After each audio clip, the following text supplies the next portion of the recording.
Kailangan.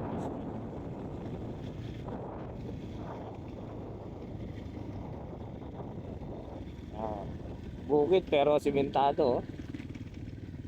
Ayan ang ayos ng papunta lang fish pond dito sa San Luis.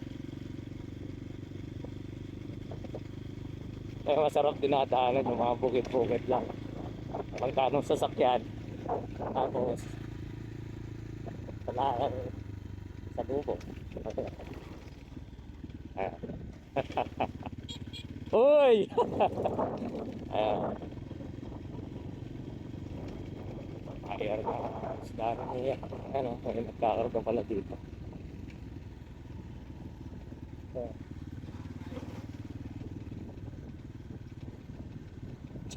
Ano? Uy! Dito sila nagkakarga.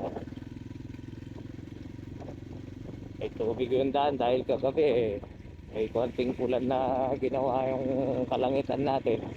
Pero ngayon may araw, kaya maaliwalas ang panahon. Okay, tala ako ng fish pan. Go, go, go!